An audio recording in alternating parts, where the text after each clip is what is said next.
narcissism is about an exterior condition. Narcissists will feel guilt and shame, very little guilt, but tons of shame.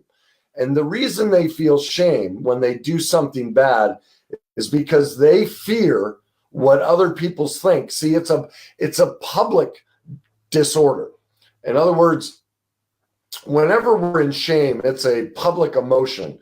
I'm scared to death of what you will think of me and how you will respond to me. And we don't want others to know about us. Narcissists are heavy in that. They don't want anyone to know about any of their imperfections.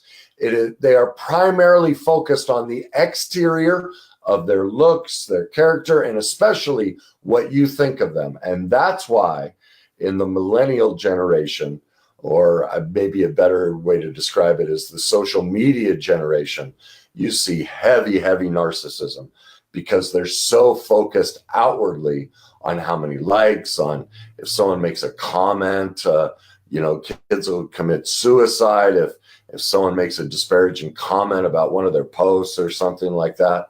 So that can be a sign of heavy narcissism. Now, here's the big distinction.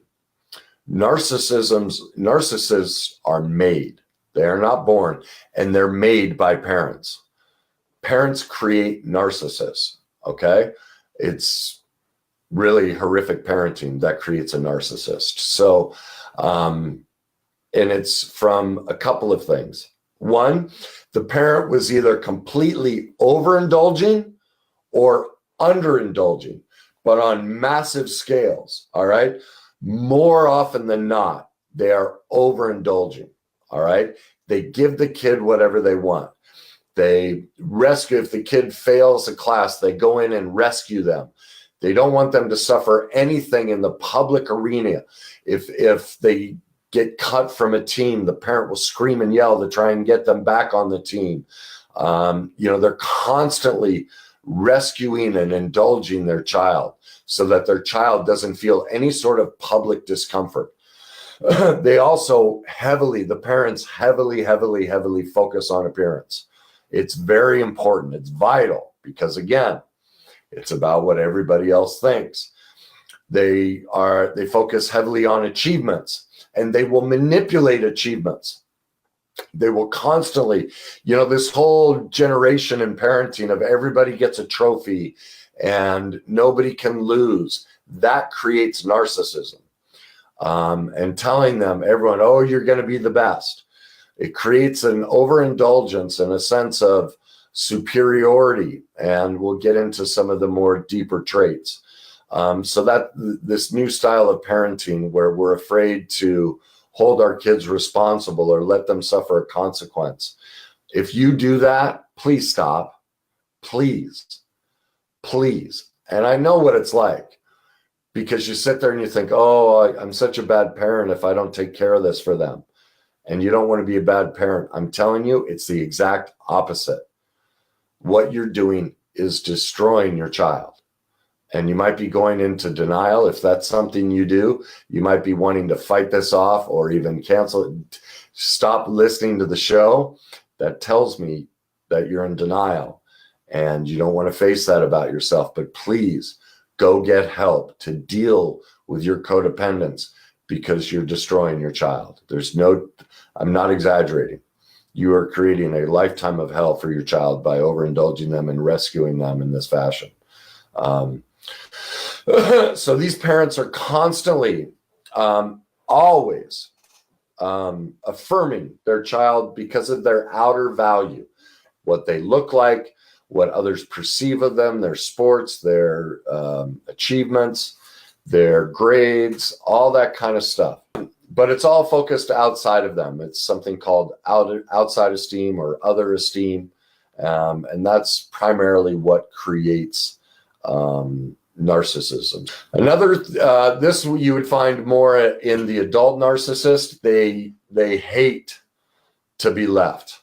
In a relationship, even if they completely disregard you and treat you terribly, it is not okay for you to leave. They become very jealous and angry.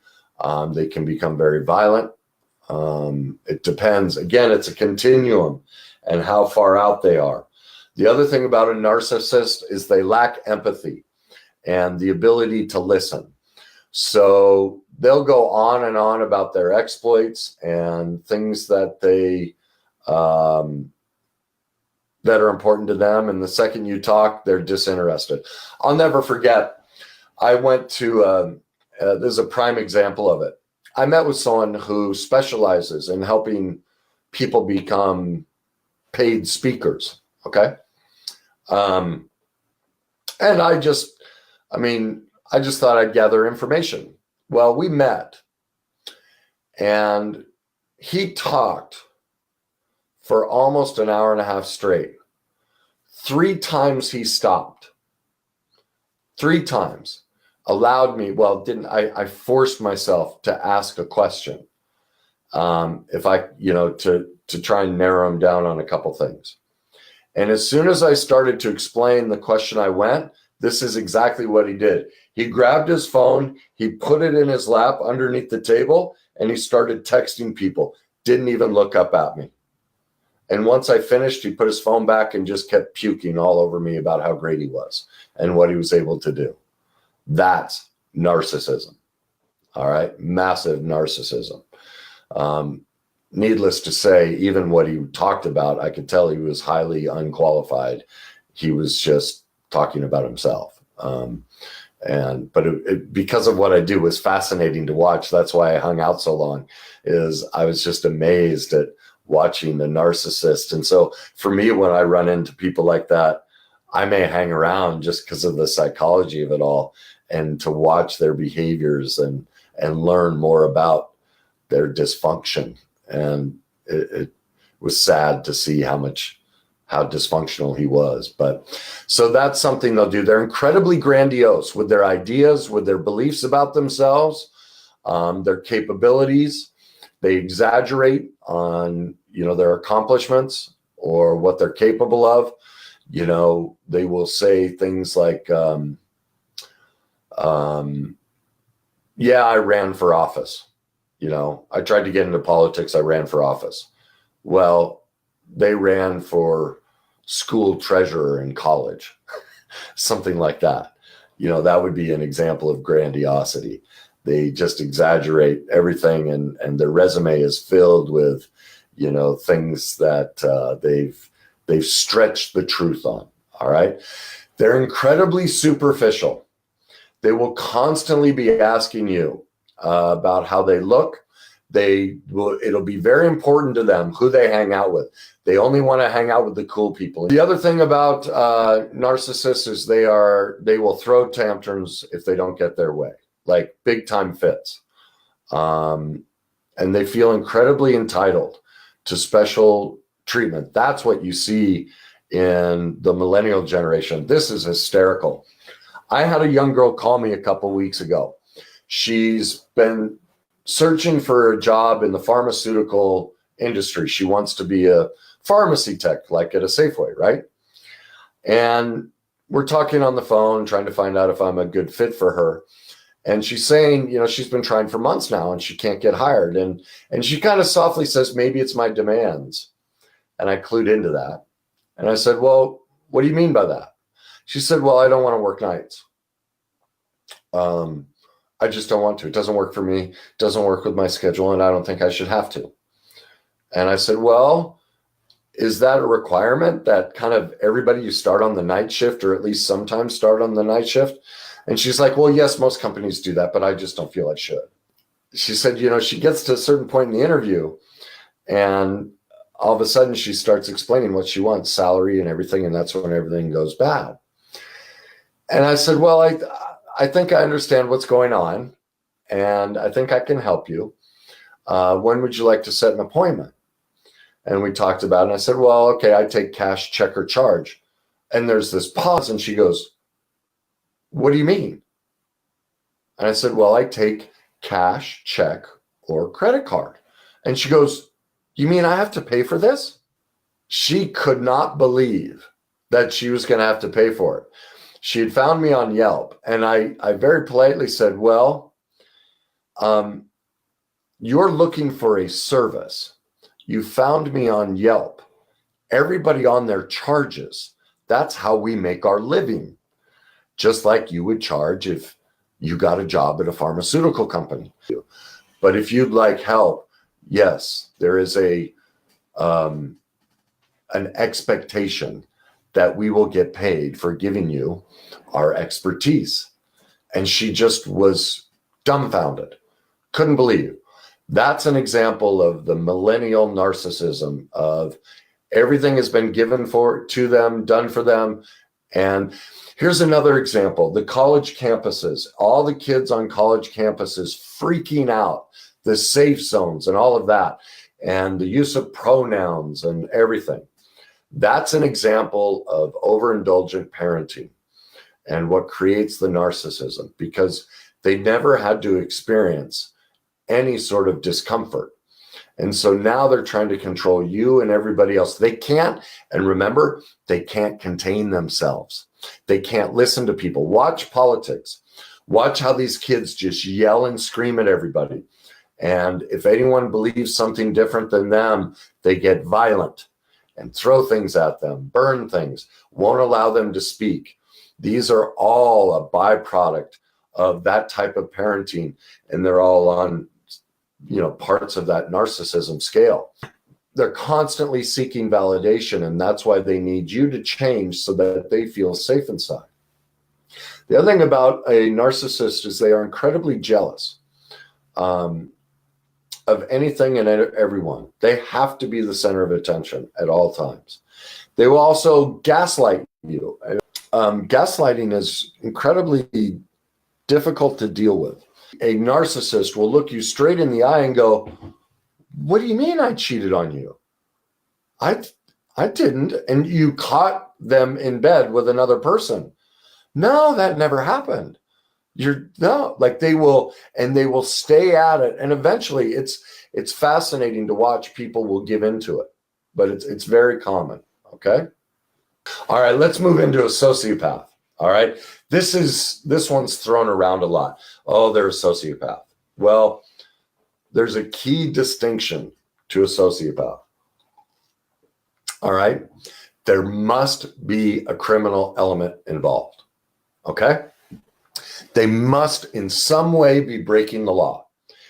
You can have all these other traits of a sociopath, but if they're not breaking the law, they are not a sociopath. They're probably more of a narcissist. A sociopath is, again, something that's learned. A psychopath is born, okay? A sociopath, like a narcissist, is made. They learn to be a bully. They learn to be a con artist. It's the result of the environment they grew up in. They get trained to not be so aroused or empathetic towards others, okay?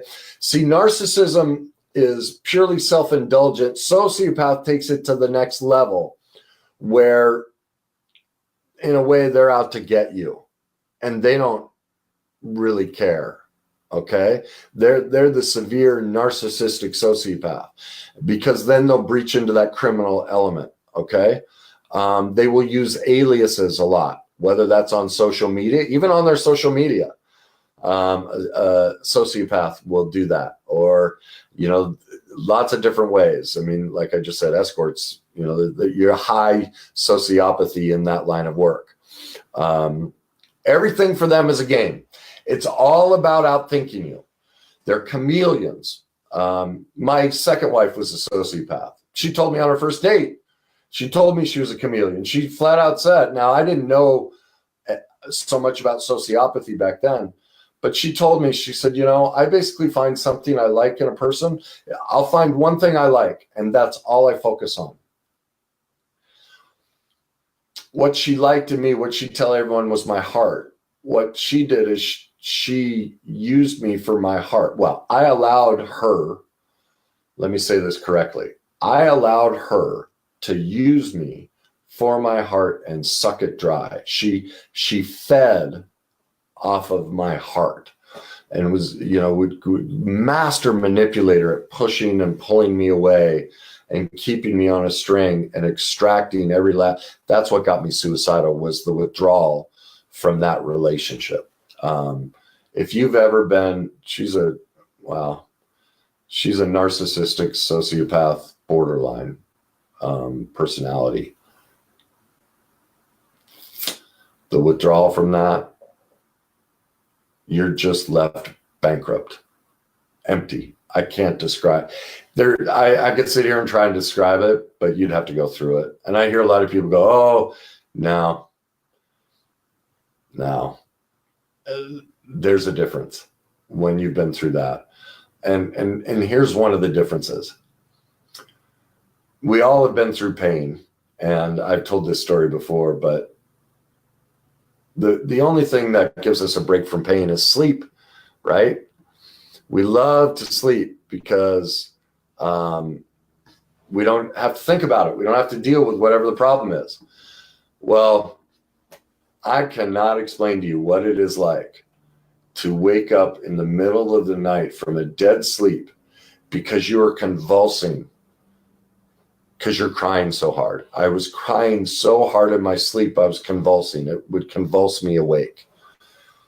I cannot describe what kind of pain that is like. Like I was just hollow, like I couldn't speak, I couldn't move, I couldn't do anything. There was nothing left of me. I was a shell. And most people can sit around and bitch and moan for days. I couldn't even bitch and moan. So anyway, it's just a different level of pain when you are in a relationship with a narcissistic borderline sociopath. So they get trained to not be so aroused or empathetic. That can be a father who beats the heck out of a kid and tells them not to cry. Okay. They get their emotions and their reality get stripped so that they can't feel anything. Okay. They will tend to act first and think later. Very impulsive. They have very inconsistent work histories, bounce from job to job or no job at all. They, like I said, they're chameleons. And once they're done with a partner, they discard them. Like they're the type that can leave a relationship like that. You hear a lot of this, people when they break up, or they'll tell you while they're dating, yeah, when I'm done, I'm done. I pay attention to that. Somebody who can immediately stop caring, like they'll say, once you've crossed me, once you go to a certain point, that's it, I'm done. That can be a sign, a clear declaration of a narcissistic sociopath. Remember, narcissism, they don't like criticism. They don't like to be left. So they will leave you, right? Okay. So it doesn't mean just because I hear that, I instantly withdraw, but my ears perk up and I start watching for other signs. Because if you can leave a relationship like that and be done and over it, that is, please, if that's you, please go get help. Please. You're really hurting. I'd really encourage it. Again, they gaslight massively. You would feel like you need to record their conversations. All right, I got to speed up. I'm running out of time. Psychopath. Every psychopath is a narcissist, okay? But not every narcissist is a psychopath, okay? Psychopaths are primary killers, right? And they are all flat out narcissisms. But just because you're a narcissist, it doesn't make you a psychopath, all right? They have no empathy. Like they can pass a polygraph. They can lie right to you, nothing. That part of their brain, the chemical reaction doesn't happen. They're completely entitled. Same thing, validation, lack self-esteem, but they have absolutely no guilt, no shame, no remorse. Remember, a narcissist has shame because they don't want you to know how imperfect they are. All right. And a sociopath would be similar. Okay. They might feel a level of guilt, but they can justify it away. And they'll come up with grandiose excuses as to, God, who was it? I saw a perfect example recently. Somebody in court, and they had a picture of the person, and it was kind of blacked out, showed their whole body, but just not their, like, you could tell this was them. And they're like, no, you can't say that's me. You can't see my eyes. Like, that's a sociopath, right? And a narcissist, and even a psychopath. And they would think that's totally plausible. Like, imagine this, me just blocking my eyes and doing this show, and then going, no, that. How do you know that's me? You can't see me. It could be someone who looks just like me, has a voice just like me. That's how a narcissistic and a sociopath and especially a psychopath would act. The thing is, their autonomic nervous system, which controls their sympathetic, our fight or flight response, it doesn't get aroused. It doesn't even turn on. Like, they don't feel fear. They don't feel any of that. If they break the law or hurt somebody, there's no feeling. Like, they don't feel stress. That's why they can pass a lie detector.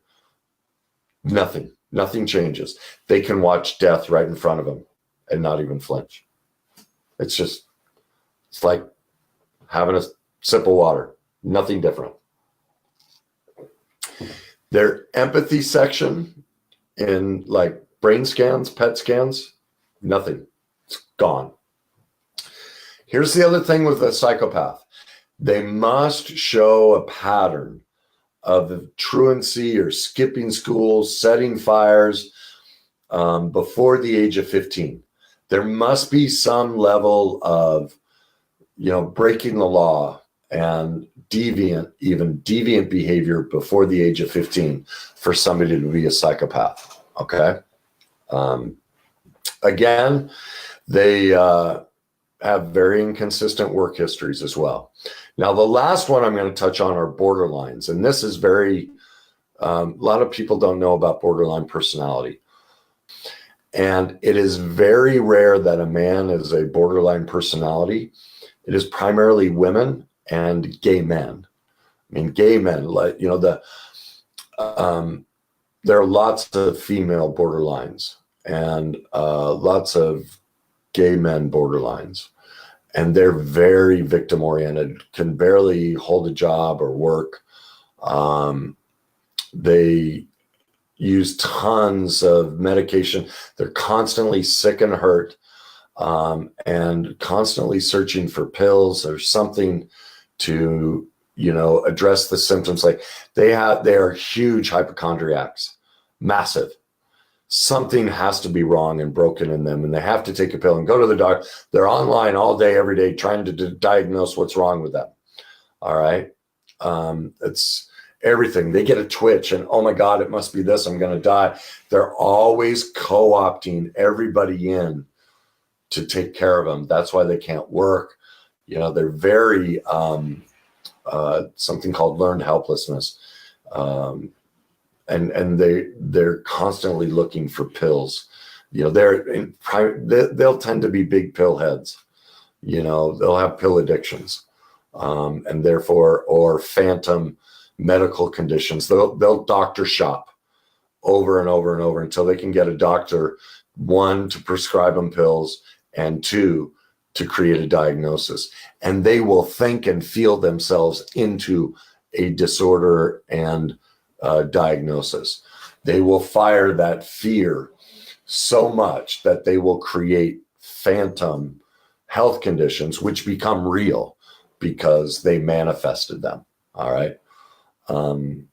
But because their symptomology is so focused on being a victim, they're untreatable. And I get people that walk in like that, and I just sit and my heart breaks. They're just completely unwilling to do the work and see any part of themselves. I did have that was interesting. I had one guy get in touch with me, and the second he walked in the door, I knew this guy was a borderline psychopath. Like, I saw it in his eyes. I felt it. And the way he asked a question. And I knew this guy was looking for a therapist he could hurt emotionally and possibly physically. Like, it was eerie. So I created a response that I knew would inflame him, and he left shortly after. I was like, it just freaked me out. I was shaking. So I won't go near it. All right. So I got to recap here. Remember, a narcissist is made, not born. It's by horrific parenting, overindulgent parenting. Please, if you're a parent and you're rescuing your child and you feel like you're going to be a bad person, if you don't set consequences for your child, please go get help immediately. If you think you're in a relationship with a narcissist or have been in one and you have not talked to a professional, please do it immediately. Sociopath. Remember, there has to be a criminal element. Please don't let people throw that term around unless they're talking about a criminal element. They somehow have to be breaking the law for them to be a sociopath. Psychopaths are pretty easy for everyone to spot. Those are the serial killers and the very extreme, people that, those are the people that go in and shoot people up at the schools and all of that. All right. There's remember, they're narcissists. So if they were most likely born a psychopath, their parents couldn't do anything about it. I mean, I'd have to talk about specific situations. You might have a narcissistic sociopath that went in and did something like that, and that would be the byproduct of parenting. But I'm not going to pull out situations because it just doesn't do it justice and it's not fair. And finally, borderline personality. It's very, very rare that a straight male is a borderline personality. It's primarily women and primarily gay men. They are highly victim oriented. They are sick and hurt non-stop. They go from one disease and illness to the next. They very rarely work. They always have someone to take care of them. They're constantly online looking for the next disease or disorder that they're going through. They doctor shop for pills for anyone who will buy their diagnosis, and they are highly psychosomatic, and then they will create that somatic condition in their brain and body because they focus on it so heavily.